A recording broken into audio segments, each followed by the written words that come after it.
This training is hosted by the Ohio chapter of the American Academy of Pediatrics under the Parenting at Mealtime and Playtime program. In its 22nd year of funding, Parenting at Mealtime and Playtime has provided evidence-based education to physicians, nurses, home visitors, community health workers, and beyond. The Ohio AAP is excited to continue the work of PMP and looks forward to diversifying its audience and topics. If you have any ideas for the program throughout today's session, please share your ideas in the chat or reach out to me, the PMP Program Manager. We always appreciate feedback from our learners. Slides from today's session will be shared in a follow-up email. Next slide, please. Thank you to our funder, the Ohio Department of Health, for funding this education session and supporting the health and wellness of children in Ohio. Next slide, please. Gina Jones has a relationship with FullScript wherein she receives a percentage of sales from the clients she refers. All relevant financial relationships have been mitigated as they are not relevant to the presentation. We have considered the speaker toolkit standards in preparing this presentation. It is Gina's intent to foster respect, belonging, support, and accountability with regard to the patients she serves and the patients you serve. If you have any questions, comments, or concerns, please contact Dr. Kelsey Logan at the email on the screen. With that, today's training is hosted by Gina Jones. Gina holds a registered dietitian license, a Bachelor of Business from Cleveland State University, and a Master's of Science in Clinical Nutrition from Case Western Reserve University. Gina was trained in all areas of clinical nutrition, including pediatrics, bariatrics, and gastroenterology, both academically and professionally at Cleveland Clinic Foundation in Cleveland, Ohio. In her private practice, Gina and her team work with clients through a functional and integrative nutrition and wellness focus to aid in the healing in the areas of thyroid health, hormonal balance, chronic illness, autoimmune health, allergies, digestive health, and mycotoxins. Thank you, Gina, for being here. Thank you for having me. Thank you, everyone, for joining us today as well.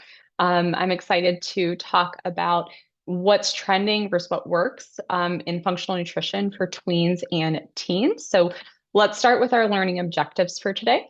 So first, we're going to apply core principles of functional nutrition, including a whole foods, gut supportive approach to promote optimal health in patients ages 10 through 18.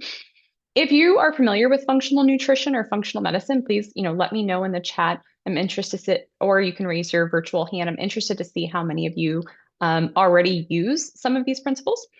Second, we're going to evaluate popular diet trends. So things like ketogenic diet, carnivore diet, intermittent fasting. And if there's any others that you're curious about, we can discuss those too. And using current evidence to provide a balanced guidance for these. We're also going to identify practical food-based strategies to support gut health and address common nutritional gaps in both tweens and adolescents. And lastly, we're going to determine when to refer to a dietitian and establish collaborative care frameworks so that we can give our patients the best care possible. So our roadmap for today, we're going to be moving through 5 main sections. First, what functional nutrition actually is and what it isn't. Then we'll dig into gut health fundamentals and why the microbiome is so relevant, especially for tweens and teens. We'll tackle the diet myths and trends head on that we're specifically seeing in this age group. Then we'll get into practical strategies, the real world stuff that we can use in our practices. And finally, we'll talk about collaboration, when to refer, what to expect, and how nutrition professionals and primary care can work together more effectively. So why are we talking about this now when it comes to nutrition's role in pediatric health? So there's a few reasons. The reality is that we're seeing a rising rates of pediatric obesity, metabolic issues, even mental health concerns in this age group, and diet is actually playing a very large role. We see some studies from JAMA in 2021 that shows that kids in this age range are consuming ultra-processed foods, and it now makes up about 67% of the calories that our kids are eating. And that's actually even has increased since 1999, where it was about 61%. So we're seeing this continuous rising trend of more ultra-processed foods in the diet. So about 2/3 of what our kids are eating or consuming is considered ultra-processed. many nutrition related issues show up first in your offices as the main providers for these kids. So things like GI complaints, fatigue, mood changes, skin issues, acne, and many other things that you're going to see as being their first line of healthcare. So food interventions can complement what you're already doing medically. So this is a real opportunity for prevention and early intervention. So while these kids are still developing their lifelong habits, it's important to talk about these. The patterns they establish now are going to follow them into adulthood. So this age group specifically that we're talking about, ages 10 through 18, is really unique for several reasons. First, puberty is happening in this time frame. So puberty triggers dramatically increased nutrient demands. So this is the period of the most rapid growth, second only to infancy, which I know you know that. Their brain development is still very much ongoing through their teen years and adolescence. And this is when executive function, emotional regulation, and decision-making pathways are being built. At the same time, these kids are gaining increasing autonomy with their food choices. So they're probably buying lunch at school at least some days. They might be stopping on the way home from school, either with parents or walking home at corner stores or gas stations, picking up snacks. They could be making their own snacks at home. So they have more liberation in what they're choosing for their foods. And there's also a big peer influence and social media exposure, which is huge at this age. So even if kids don't have social media themselves, there's other kids that have social media that are also influencing their decisions. And here's the really critical piece is like I mentioned a minute ago, the habits that we're establishing now track into adulthood. So this is our window to make a real difference in not only their eating habits, but just like their health and wellness in general. So, what are these teens and tweens actually eating? Here's what I see consistently in my practice, and I'm sure you probably see some of this too. So, there's a high intake of ultra processed foods, and that would be things like I have here. So, we have like donuts, and when I think ultra processed foods, like Twinkies always come to mind. So, it's those things that are not always super nutrient dense. They're not providing a lot of value, but they're kind of like fun foods. Okay. So a lot of boxed in processed foods. Now, that's pretty baseline for the majority of kids in this age range. Of course, not all. There's some kids that really enjoy other things, but this is kind of the majority that we're seeing. There's a lot of skipped meals, especially breakfast in this age group. I see this very often in my practice. So I want to address, and we'll talk about these later, but barriers to not eating breakfast, like maybe there's morning nausea or not being hungry or time constraints. A lot of these kids are waking up really early. So skipping breakfast is very big in this age group. Low fruit and vegetable consumption because they're eating the other things. They're not necessarily eating the fruits and vegetables that they should be consuming. And then also because of the ultra processed foods, there's more added sugars and more sodium in their diet than there was historically before. And then we're seeing consistent nutrient gaps because of these things, specifically in fiber, calcium, vitamin D, iron, omega 3s, which are all a part of like a really, that are all very critical during this growth period for these kids too. And then there's this beverage issue that I'm seeing. So energy drinks are a big one. Schools are actually selling them. Kids are drinking them at school, before class, before sports and practices. And I'm seeing kids in my practice that are having heart palpitations, mood issues, fatigue, other issues because of energy drink consumption or a possible like too much of those energy drinks. Sugar sweetened beverages and excessive caffeine is also very common in this age group too. So there are a lot of trends, which we will talk about online trends shortly. But there's a lot of trends right now where kids are sharing their coffee orders and their Starbucks orders. And a lot of this is going to have higher caffeine content, of course, but also too much caffeine, especially in this age group, can block nutrient absorption of some specific nutrients like iron. So let's be honest about the challenges. First of all, families are overwhelmed with conflicting nutrition information, which is very common, I would say, for most of us, even adults. Parents and teens may not even share nutrition challenges with you during a well visit, because maybe sometimes it doesn't come up naturally in a short appointment, but they might also not even think that it's a problem to bring it up to you. Teens can also be very skeptical of adult advice. That's why they're looking to their peers and to social media to figure out what are other kids my age doing to go off of that. And then there's, of course, a ton of misinformation online and on social media, which is really relentless, even more so than 5, 10 years ago. But here's the opportunity. Primary care is a trusted touch point. So you have a relationship with these families, most likely. And when you bring up nutrition, it carries some weight with it. So collaboration between RDs and anybody in the pediatric realm, so whether that's primary care or pediatric GI, or dermatology, whatever it might be, we can bridge the gap. So you identify the concern, and then RDs or dietitians can dive deeper into that nutrition piece to help support, and then we communicate back. And that's the model that I see that works really well for kids in this age group. So let's dive in. What is functional nutrition specifically? I want to give you a clear framework because there's a lot of confusion out there about what this term actually means. So, functional nutrition emphasizes food quality, not just calories. It's not about counting macros or following a rigid diet plan, which is helpful in this age group because we try not to put children, tweens, teens on diets, especially because it can cause other problems later on, especially with body image issues. And most kids are still growing and they usually grow into that if there's problems. It's also individualized, so not one size fits all. What works for one teen may not work for another, depending on their health picture, their preferences, their family situation, etc.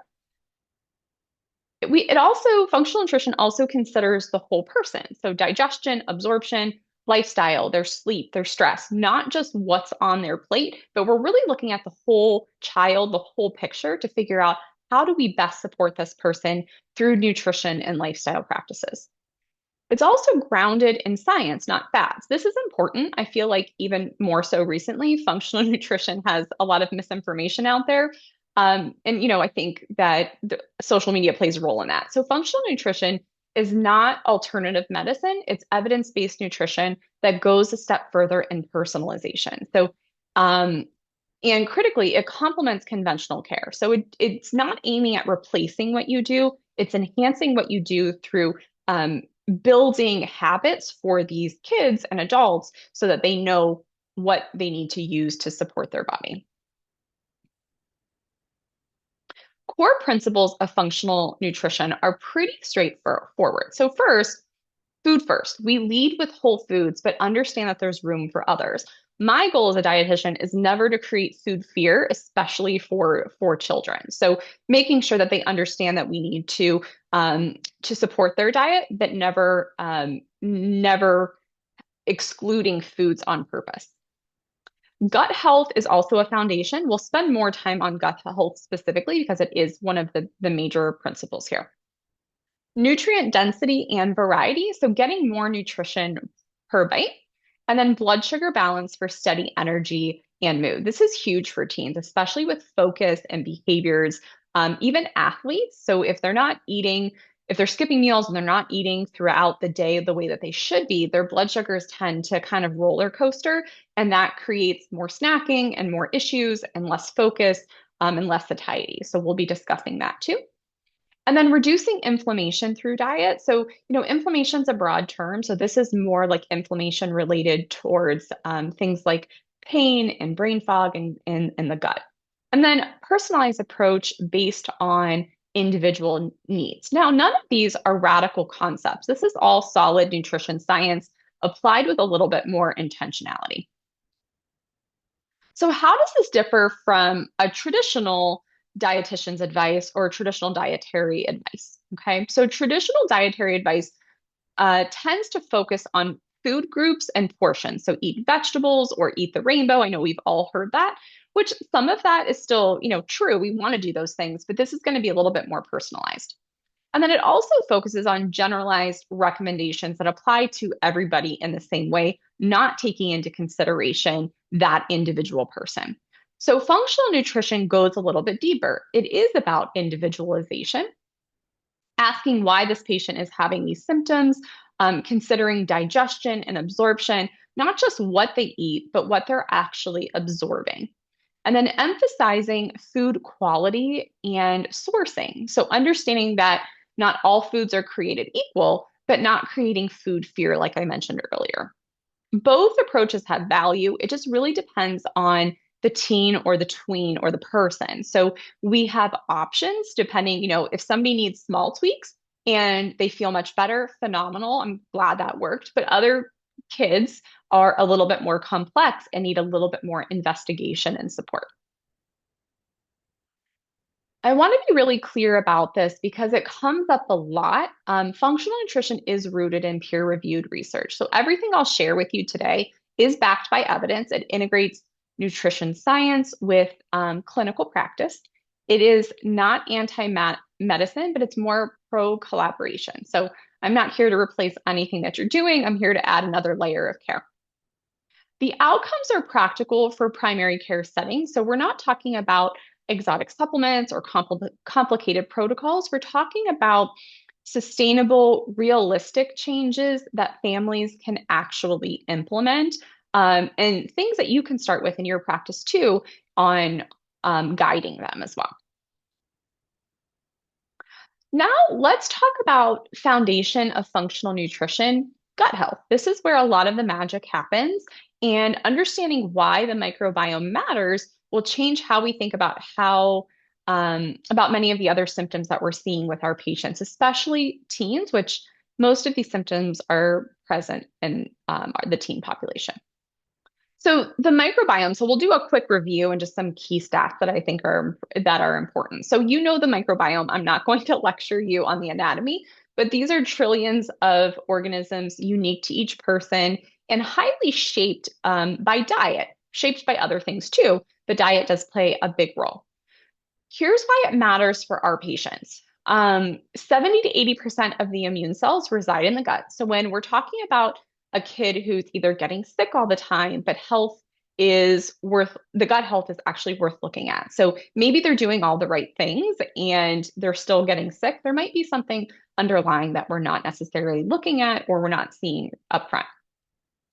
90 to 95% of serotonin is produced in the gut. This type of serotonin helps with digestion, hunger cues, and communicates with the brain via vagus nerve. This is different serotonin than like brain synthesized serotonin, which affects your mood more so. So I know that there's usually a lot of misinformation about that online. So I know that the serotonin in the gut is not necessarily what we have in the brain, but it does play a role in that gut-brain connection, which we'll be talking about here shortly. And adolescence is a time of significant microbiome shifts, especially with puberty. So it's still developing and it's being shaped by their choices, not just food, but all those lifestyle choices too. The microbiome is influenced most significantly by diet, but like I said, also environment. So medications play a role. So especially if they're on antibiotics a lot, stress, sleep, it affects their energy levels, their skin health, weight regulation. So which are all important for teens specifically in this age group. So we know the things that teens worry about, and those three things usually take a lot of pressure off them if we can help them there. And then the bottom line is really that gut health affects everything from immunity to mood. So if we can start healthy habits, ideally much earlier than 10, but if not, if we can start around the 10-year-old range and start to improve these habits before adulthood, they will be much better off. So I just mentioned the gut-brain axis on the last slide. So I want to dig a little bit deeper into the gut-brain axis because this is directly relevant to the mental health concerns that we are seeing. There is bidirectional communication between the gut and the brain through the vagus nerve, through hormones, through immune signaling, and it goes both ways. And the gut microbes actually produce neurotransmitters, so things like serotonin for mood indirectly. GABA for calmness, and dopamine for motivation. And of course, this can be caused, this is directly relevant to anxiety, depression, and focus issues. So there can be other causes, of course. And I'm not saying like the gut health is going to be the only thing that plays a role, but it can help with their outcomes for sure. So when a teenager presents with mood changes and their workup is, otherwise normal, we're not seeing any major red flags, the gut is worth investigating. The research supporting the diet mental health connection is really a growing area right now and is growing pretty rapidly. There was a systematic review in 2025 in Nutrition Reviews, which confirmed that Mediterranean style eating patterns are associated with better mental health outcomes in children and teens. So I think that's a really good place to start, especially with this age group of improving their diet and their nutrition to help with mental health in general. So, what does an unhappy gut look like? Some signs are obvious. So, you might see things in your practice like GI symptoms like bloating, constipation, diarrhea, reflux, abdominal pain, maybe even a lot of food sensitivities, which I see very commonly. But many signs are beyond the gut. So, things like fatigue, low energy, like napping a lot, which sometimes I think those can get muddy where, some are very normal for teens, but others may not be. Eczema, mood changes, anxiety, brain fog, um, skin issues, other skin issues too, frequent illnesses. And then I mentioned food sensitivities already. So like all of these things can also be um, additional signs of an unhappy gut. But here's the key point. These symptoms are often dismissed as normal or just being a teenager. I hear this all the time from parents and the teens where they're like, well, I'm tired, but I wake up early and I have sports. So they are writing these things off. It's not that you're doing that, but they themselves are writing those off and maybe not necessarily bringing it to your attention. So these can also be signs that something's off in the gut and they're worth taking seriously if you are having these conversations with them. So when I see a teen with this cluster of symptoms, diet is usually a major piece of the puzzle. And we'll get into next, like what we'll be doing to correct this. So what do we do about this? Let's talk about some food-based strategies that you can start with in your practice with clients, and then also how we can help further as dietitians too. So first, fiber diversity. I tell my clients to feed the good bugs with fiber, and we need fiber. So this is going to seem like a lot, but ideally we should be aiming for 25 to 30 different plant foods per week, not per day, per week. Um, we also want to work up to this, and this can be challenging, especially for kids like picky eaters. But something like a side salad can have up to 10 different plants in a salad if you're adding additional vegetables to it beyond like your normal lettuce and tomato. Okay. So this can be hard for kids with like aversions or picky eaters or those with a lack of resources. So take that into account, and we will talk about those more in just a minute. But if you assess that they're maybe eating 3 vegetables a week, then we can gradually start to increase that rather than immediately telling them they have to be at 30, because that can obviously feel overwhelming. So progress over perfection. So as we get them to start eating fiber, the next step would be having them eat fermented foods so that the fiber can feed off of, so they can feed off of each other. Okay, so more of like that symbiotic relationship. So fermented foods like yogurt, pickles, probably the most common with kids, but then you can also do things like kefir, sauerkraut, and kimchi, and other fermented foods depending on their likes and dislikes. These introduce that beneficial bacteria and will help with not needing a probiotic, and they can get this more through food. The other thing would be polyphenols. So colorful fruits and vegetables, berries, dark chocolate, all are going to have will help feed that beneficial gut bacteria, but also the polyphenols are great for them too. And then, so those will be things that we can add in. We do want to limit ultra processed foods like we talked about all the way in the beginning, and artificial additives, which can disrupt the microbiome specifically. But we want to aim to eat at home more often than eating out. This will help with that ultra processed food. Once again, taking into consideration resources. Know that, and then knowing the difference between packaged foods and ultra processed foods. So packaged foods, like if you're getting like canned, beans or fish or a jarred tomato sauce, those are packaged items, but I would not consider those things ultra processed. Okay.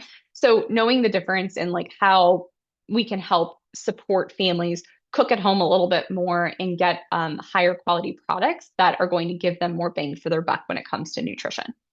And then adequate hydration is also really important too for many reasons. Kids need to be hydrated, but for gut health specifically, it helps to support that mucosal lining of the gut.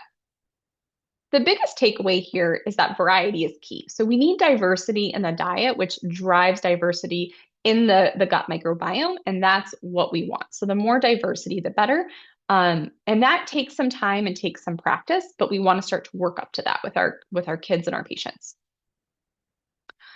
So, what about probiotics and supplements? I always get this question, and my approach is usually food first. So, supplements are adjuncts, not replacements for good nutrition. And this goes along with, too, I don't know if anyone has been asked this question yet, but a lot of like the vegetable and fruit powders, when kids are picky, like they ask if they can just add the powder to, a smoothie or an applesauce or something. And it's not giving you same the same quality that we need. Okay. So food is always preferred over supplements.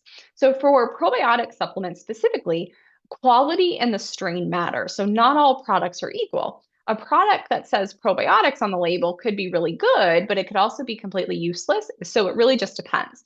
And they may be helpful in certain situations more than others. So for instance, if a teen or a child has been on antibiotics for any bacterial infection for long periods of time, then something like a probiotic after can absolutely be helpful. But the market is unregulated and quality varies widely. So if you do use a probiotic supplement, just use a third party tested brand. And it'll have like a little seal of approval on the supplement. So that's how you know it'll be third party tested.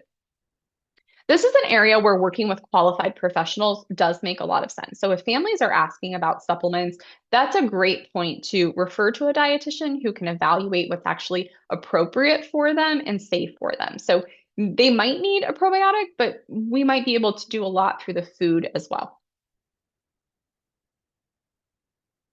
Okay, so making gut health realistic for teens. Let's be practical. How do we get teenagers to actually do this? So first, we want to start where they are. Small additions, not complete overhauls. Nobody's going from energy drinks and hot Cheetos to like kefir and kimchi overnight. Um, Usually no.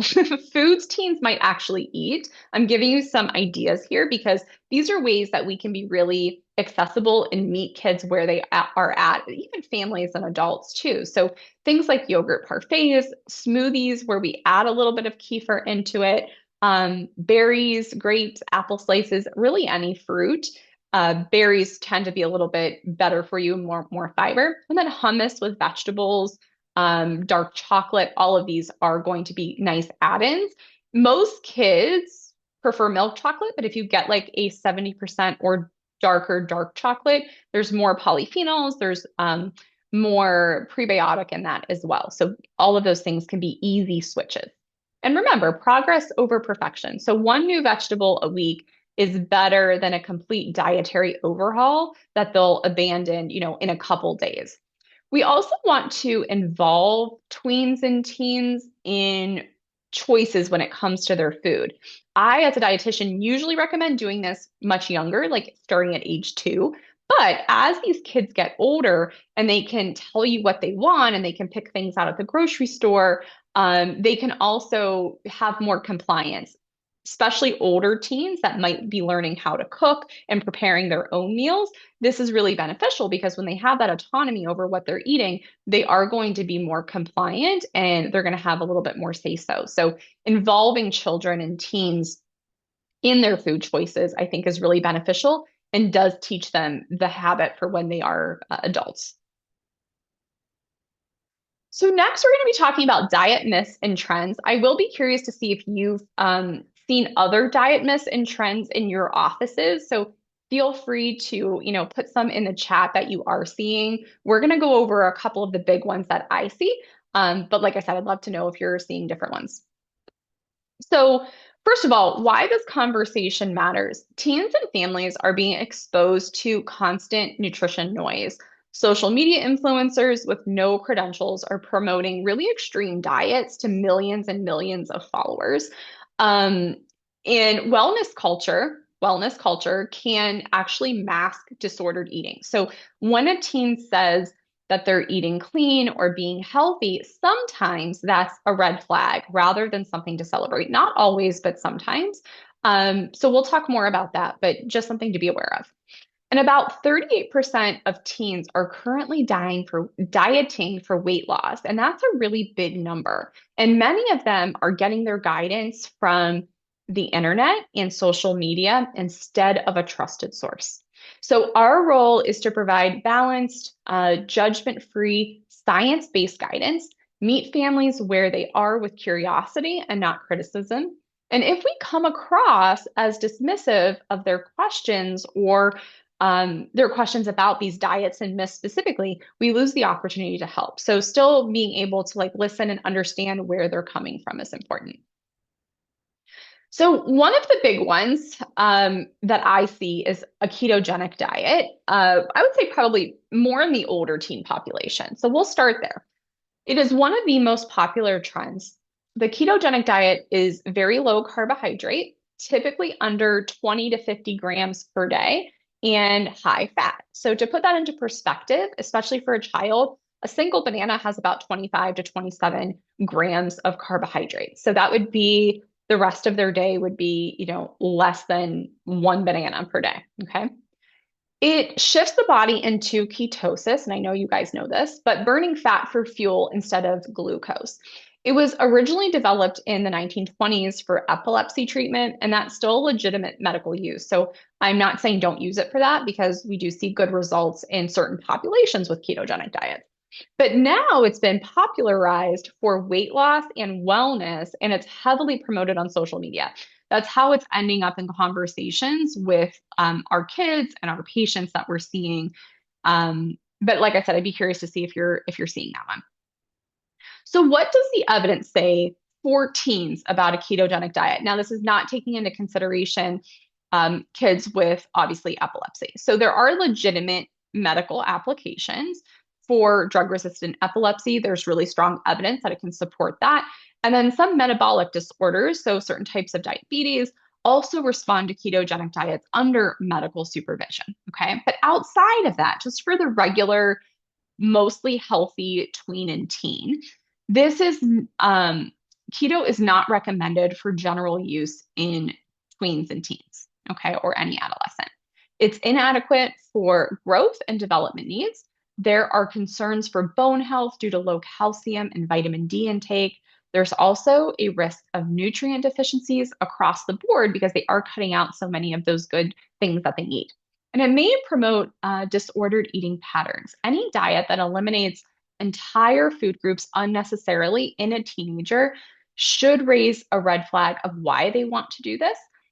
We saw in a 2023 review in the pharmacological research that concluded that keto's long-term impact on growth and nutrition status isn't fully understood. So especially when started in pediatric population. So that's not a positive endorsement for general use. Like I said, if we have a medical condition to use it for, great. But I would say in the general population, there's other better options, which we will talk about. Okay.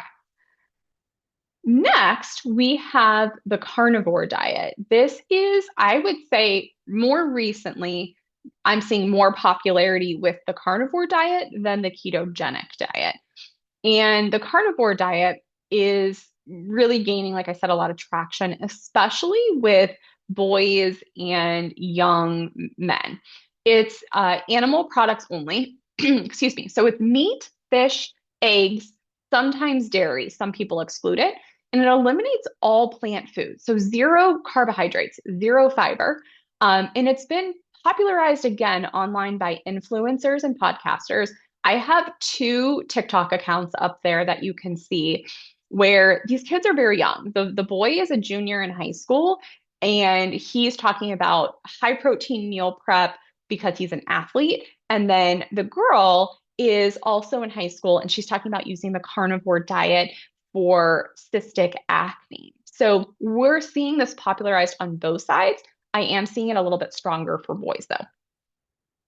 And these accounts are specifically aimed at teenagers and promoting this way of eating. So the claims are usually reduced inflammation, improved mental clarity. You'll see here acne, weight loss, muscle gain. Okay. And just like a little side note, recently online, I posted about, the need for fiber, and we just talked about the need for fiber. And it was interesting how many people were coming out and saying that they thought that fiber was not necessary for humans in general. And I think this is dangerous, especially with colon cancer rates on the rise in younger populations too. So I think there's a lot of misinformation around just fiber in general and then eating less fiber. So that's just something to be aware of in your offices too, because we do need that. So, what does the evidence say? There is virtually no peer-reviewed research supporting health benefits of an all-meat carnivore diet. That does not exist yet. The concerns, though, are very significant. So, zero fiber, which is harmful to the gut microbiome because we have nothing for those microbes to feed off of. Everything we just talked about building up with the microbiome through like fruits and vegetables, this diet would literally tear all of that down. We're also missing key nutrients like vitamin C, phytonutrients, antioxidants in the amounts that we need. And then potential calcium deficiency affecting bone development. And these kids are still building bone and they're growing depending on how old they are. So we need to make sure they're getting enough calcium into. We don't know if there's going to be any long-term cardiovascular effects, but that is an area of concern as well. And it's extremely restrictive. It's not appropriate for growing teens, especially with, like I said, colon cancer rates on the rise in younger populations. That extreme restriction causes a lot of issues in itself, but I just think that, fiber is super necessary. And then if I have somebody that comes to me and asks me about a carnivore diet or a ketogenic diet, I try to counter that appeal with evidence, like I just shared with you, that we need fiber, that we're missing nutrients, that it's very restrictive, and not judgment, but really showing them the evidence that I just showed you. And there's usually easier, better ways to achieve the goals that they're trying to achieve. So if it might be acne or muscle gain, there's ways that we can approach that without going on these super restrictive diets. Next is intermittent fasting, specifically in teens.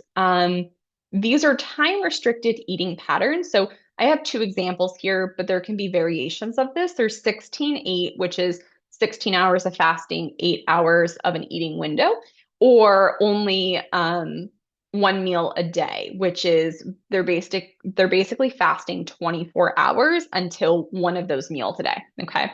So it's popular for weight management and metabolic health. So I am seeing this with teens and sometimes accidentally because they are skipping meals, but also in the online space, I'm seeing this be advertised to kids too. Teens can also be picking this up from adults because intermittent fasting went through a very big, I would say like widespread rage like a couple of years ago. So some kids are picking this up from the adults in their lives and then also from social media. The concerns I have for teens specifically with this is that growing bodies need consistent energy and fuel, and we get that through food. There is also a risk of inadequate intake during growth spurts. So if they're not eating enough, that can affect their growth. Okay. There's a strong association with disordered eating patterns here too. There was a 2022 study in eating behaviors which found a significant link between intermittent fasting and eating disorder behaviors in teens and young adults. So that's something to keep in mind. It may also impair concentration and academic performance. And it can normalize meal skipping, which is already a problem in this age group. So if they're skipping one meal and then not really eating lunch, sometimes when we see our kids at the end of the day, they may have not eaten very much at all. Okay. So the bottom line is really that intermittent fasting is not recommended for the 10 to 18 age group, and growing bodies need regular, consistent nutrition. And I would say specifically too, girls are a little bit different. So because of puberty and starting menstruation in girls, they actually need a little bit more nutrients and calories during certain phases of their cycle too. So if they're skipping a lot, we can see even more symptoms and hormone symptoms that pop up for them that than we would see in their counterparts in boys. So other trends that I would like for you to watch out for, and like I said, if you've seen any of these, put it in the chat. I'm curious. But a few other trends to keep on your radar and to look out for: clean eating. And the reason I have clean eating on here is because it can progress to orthorexia. Not always, but if you're seeing this in an obsessive way, so if they have a fixation on eating pure or healthy foods 100% of the time, it starts like sounding, starts out with them as like they're just eating better, they're eating healthier. But when it kind of moves into that obsessive behavior, that's when it becomes a little bit more harmful. So just being on the lookout for that one. Detoxes and cleanses, they're unnecessary. They can be potentially harmful. Your liver and kidneys are doing just fine. And I always like to tell all my patients that, not just my pediatric patients, but that, their body's already set up to get rid of the things that are not supposed to be in there. But we can support it through food. So that's another one that they do not need to do detoxes and cleanses. Supplement stacks and biohacking. I feel like this is really trending right now too. So these are being marketed specifically to teen boys most of the time, but I do see girls being involved as well, often through fitness influencers. So having them take a lot of like creatine and protein supplements and all of these things specifically for fitness gain. Okay. And then elimination diets.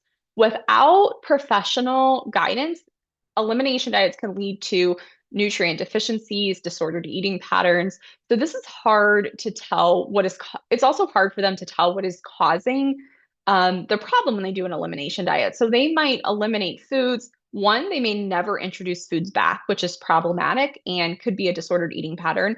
Or two, they might introduce foods back and say, oh, these 6 things are bothering me. And it might not be that at all. It might be something completely outside of food. So making sure that if they are following elimination diets, that they have guidance to do that, because that can lead to nutrient deficiencies and other issues. On social media, there's also a trend called what I eat in a day. And this is, you can find, if you type in what I eat in a day in any Google or social media, you will come up with thousands of different types of what I eat in a day. So what do I eat in a day for no acne? What do I eat in a day as a basketball player? What do I eat in a day to lose weight? Like you can literally find anything. And most of the people that are doing these are teens, children, people that are not credentialed, that don't really know anything about like nutrition or science or don't have a medical background. Okay.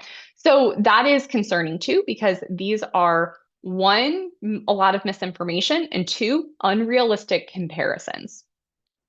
The red flags to watch for is rigid rules around food. So fear of certain foods, social isolation around eating, like skipping meals with friends or families because of dietary restrictions. Of course, that's outside of allergies, and those are all warning signs. So what does the evidence support? So after all those things that we don't recommend, what we do recommend is a balanced, varied whole foods based eating pattern. So Mediterranean style eating has the strongest research base across all ages, including teens and adolescents. The key principles are plenty of vegetables, fruits, and whole grains, adequate protein from varied sources, so variety and everything, healthy fats like olive oil, nuts, fish, etc., limited ultra processed foods, and ultra processed foods that contain like added sugars and higher amounts of sodiums and things. And then flexibility over rigidity. The best diet for anyone, but especially teens and tweens, is one that is sustainable and enjoyable. So if a teen can't maintain it, it doesn't matter how perfect it is on paper or how perfect we want it to be. We want them to develop a healthy relationship with food and not a stressful one. When families come in asking about these trends, here's the approach I recommend. So listen first, understand why they're interested. Is it weight? Is it energy? Is it skin? Something a friend is doing? And acknowledge what might appeal, simplicity, community, the promise of quick results, etc. Then redirect to evidence-based alternatives that address their underlying goal, address the real concerns. So if it's weight, energy, or skin, those are legitimate concerns that we can work on through evidence-based nutrition. And know when to refer for support. So that's what the collaborative care is for. So let me walk you through a case study here. So, and we'll talk about collaboration here too. So the visit is a 16-year-old male comes in for a routine sports physical with you. During the conversation, he mentions supplements for getting strong. You ask what he's taking, and you notice some red flags. Multiple products bought online, pre-workout, creatine, protein powder. He's also avoiding carbs per his coach's advice. Your action, of course, you talk them through it first, but you express concern about unregulated supplements and you might refer to a dietitian. What the dietitian will do is evaluate the safety of what he's taking, create a proper fueling plan for his sport, and address his performance goals through food instead of, instead of supplements. So then we're going to communicate back to you. We're going to communicate back to you, which is where that loop is closed, which makes it nice and clean and effective. So you are looking at the medical end of it. When we acknowledge that there is a nutrition issue, you refer to the RD, we support the patient, and then we refer back to you and close the loop. So here are some practical strategies. Here are the core principles in practice in everyday terms. So we want to prioritize nutrient density, so more nutrition per bite. So an apple with peanut butter is going to give you more than a candy bar, okay? Balanced blood sugar for steady energy and mood. This is one of the most important changes for teens. When their blood sugar is stable, their focus, mood, and energy all improve. So like I said earlier, when they're skipping meals and eating sugar, their blood sugar is doing a little bit of a roller coaster, and it's not leaving them feel their best. We also want to support gut health with diverse plant foods. We covered this already, but it is important. We also want to reduce, but don't obsess over the ultra processed foods. So there's still allowed to have them. The language matters here. We're not demonizing any food. We're emphasizing better options. So we want to add to that. So for instance, say they're getting fast food, any fast food like burger, fries, pizza, whatever it might be. Can we add a side salad to that at home? Can we add, veggies and hummus at home? Like what can we add to what they're already eating? We also want to emphasize variety and color on their plate. So still making sure we're getting a good variety in is really helpful. And then focus on addition, not restriction. So what can we add, like I said earlier, is more effective of a message than what do we need to take away. So especially for teenagers, we don't want to restrict food. We want to add more density to their diets. Breakfast is usually where I start. So breakfast, matters because it helps with concentration, mood. They need energy for learning in the morning, especially on school days. The formulas look really simple: protein, fiber, and a healthy fat. And then I'm giving you some quick options that you can share, with the kids in your life or with your patients here too. These are going to keep them feeling satisfied, full, and help them with focus. Okay. And remember, even imperfect options are better than skipping breakfast completely. So things like adding, quick things like overnight oats where they don't have to necessarily make anything that morning of, pre-made smoothies, all of these are better than nothing. Even, a handful of nuts and a banana, I think is better than completely skipping for this age group. So smart snacking for teens. Snacking is where we can make a huge difference because most teens snack constantly, usually because their bodies have not gotten enough energy calories in the first half of their day because they've been skipping meals and not having access to food at school. Key combos for satiety and staying power for focus and energy are going to include either a protein and a carb or fat and a fiber. And I give you a couple examples here too, as well as some easy portable options that they can keep on them. So we want to replace, not eliminate. So swap those ultra processed foods for other food options one at a time instead of doing a complete overhaul on their diet, which may not stick as well. Hydration is often overlooked as well, but it's really important. So water and milk should be their primary beverages. A general goal is half their body weight in pounds in ounces of water. So a 140-pound teen should aim for about 70 ounces of water. Let's talk about energy drinks too, because we've already discussed that having too much caffeine can be a cause or a contributing factor to causing anxiety, sleep disruptions, and heart palpitations. Added sugars and artificial ingredients on top of that. So these are really not helpful for teens. Caffeine limits for ages 12 through 18 should be less than 100 milligrams per day, which is about 1 cup of coffee. Okay. So keep that. Many of those energy drinks that we're seeing have somewhere between 200 and 300 milligrams or more. And some kids are drinking multiples of these a day. And I see this in my practice. There are plenty of other hydrating beverages if kids don't like water. So we can use things like herbal teas, infused waters, sparkling waters, flavored waters. All of those can be beneficial that are not just plain. And then addressing barriers. We can't talk about nutrition with addressing some really important barriers because access isn't equal. So, first, food insecurity. I know most of you screen for food insecurity, so continue to do that. And then connecting families with things like SNAP, WIC, school meals, and food banks is really, really essential in this population. We also want to take culture into consideration. So respect family food traditions. You don't need to change a family's cultural foods. You can adapt the recommendations to work within their traditions to counsel them on nutrition better. And then also picky eating and sensory issues. So small exposures without pressure. So if someone's a picky eater, having one piece of broccoli on their plate repeatedly with what they're normally eating gives them an exposure until they are brave enough to try it. And then for significant sensory issues, consider referring to an OT. Sometimes what looks like pickiness is actually sensory processing issue.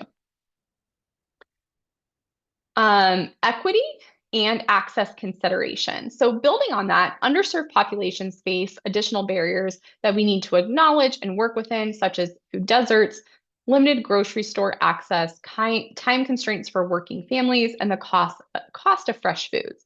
So here's practical guidance that you can share. So frozen and canned produce are nutritious options.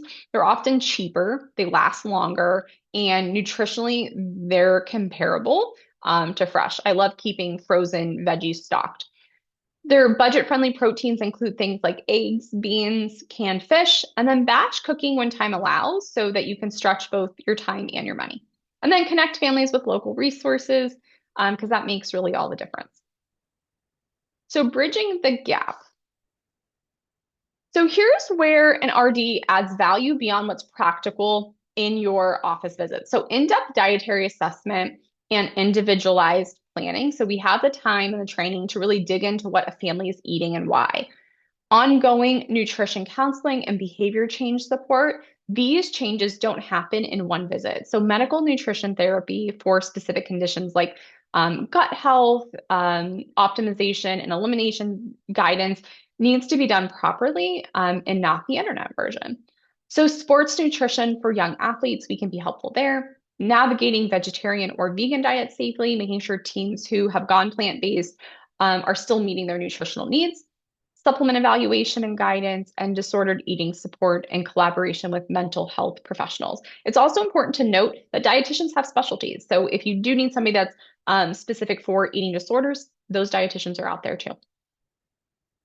So where the pediatrician leads, and here's where you lead because this is collaborative and not just a handoff. So of course, the medical diagnosis and the workup, ruling out any underlying pathology, growth monitoring and medical oversight, medication management in when indicated, mental health screenings and referrals, and then coordination of the care team and identifying red flags that require that medical evaluation. So the nutrition piece enhances what you're already doing. It doesn't replace your clinical judgment.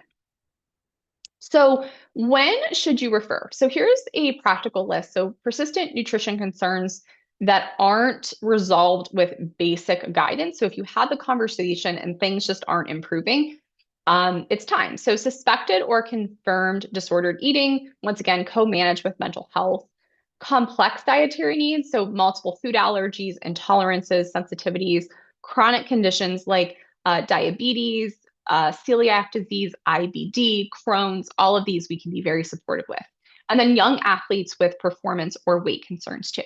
So when a family requests this in-depth nutrition support, that means that they probably notice some things at home that they are going to need some help with. And then any food insecurity we can help with too. So combined with complex nutrition needs with food insecurity, or a failure to thrive or significant growth concerns, we can help with all of those things. So what to expect from an RD consultation? If you haven't worked closely with an RD before, here's what your patient can usually expect. A comprehensive intake and dietary assessment, review of relevant labs and medical histories, specifically when it comes to nutrients, individualized actionable recommendations, not just like generic handouts, follow-up visits for accountability and adjustments. That's really where the change happens. So we have more time with the patient and communication back to you as the referring provider. And then that loop closing is really essential. So to find an RD, you can use some of the resources I have here for you. So eatright.org, you can find IFM practitioners, and then also, building and using your local network. Let me walk you through one more case study. So the visit is a 14-year-old female this time. Concerns are about fatigue, anxiety, and poor focus. We have GI complaints like bloating, irregular stools. There are no red flags on her labs or her workup. Everything looks pretty normal for you. You ask, walk me through what you eat and drink on a typical day. You find out that she's having energy drinks. You ask how many, and the answer is 2 per day. You suspect a nutrition component and refer to a dietitian for dietary assessment. What the RD does is we identify the high ultra processed food intake, skipped breakfast, low fiber, and then we can create a gut supportive plan here. We eliminate the energy drinks, and then we communicate back with you at 8 weeks and notice that symptoms have resolved. No medication is needed, and we continue routine monitoring. This is the power of that collaboration. So a 14-year-old who could have had either medications for anxiety or further like GI workup or further GI issues, instead had her symptoms resolved by changing some of her dietary habits. Okay, so let me leave you with these key takeaways. Functional nutrition is a whole person, food first, gut supportive, and individualized. It's evidence-based and it complements what you do. So gut health is foundational and food is the primary intervention. Trendy diets like keto, carnivore, and intermittent fasting are not supported for general adolescence health. Okay. You have the evidence to back that up in conversations with families. And then collaborating between RDs and primary care and other pediatric specialties optimizes the child's outcome. So we're better together. Meet teens where they are. Small, sustainable changes add up over time. And when in doubt, refer to a qualified nutrition professional. It's always a good call. So here are some resources. So for clinicians, some places you can go, for families where you can get assistance. And then my contact information is here, both my email and my website. And then these are my references for our talk today. And I'd be happy to answer any questions if anybody has any.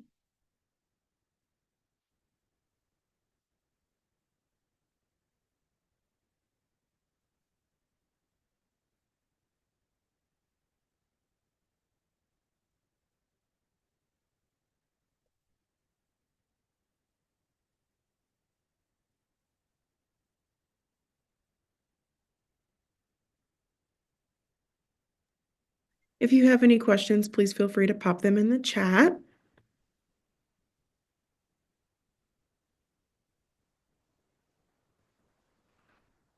Okay, we can go to the next slide. Thank you so much again, Gina, for facilitating such a wonderful training, and thank you all for joining us. The Parenting at Mealtime and Playtime program will host our next training on March 11th at noon with Janelle Brunswick and Dr. Jennifer Valentic. We will discuss the requirements for school meals and how to incorporate them into a healthy diet, including how pediatricians can support kids with special healthcare needs and special diets in accessing a school meal. Please scan the QR code on the screen to register.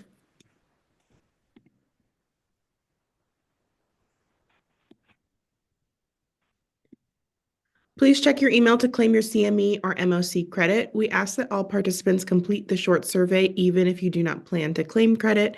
This will enable us to collect endpoint data to measure the rigor of our programming. Once you complete the survey, you will receive a certificate within 10 days, and I will follow up with these directions via email for your reference. Next slide, please. If you have any questions or suggestions for future PMP programming, please call or email me at the contact information listed here.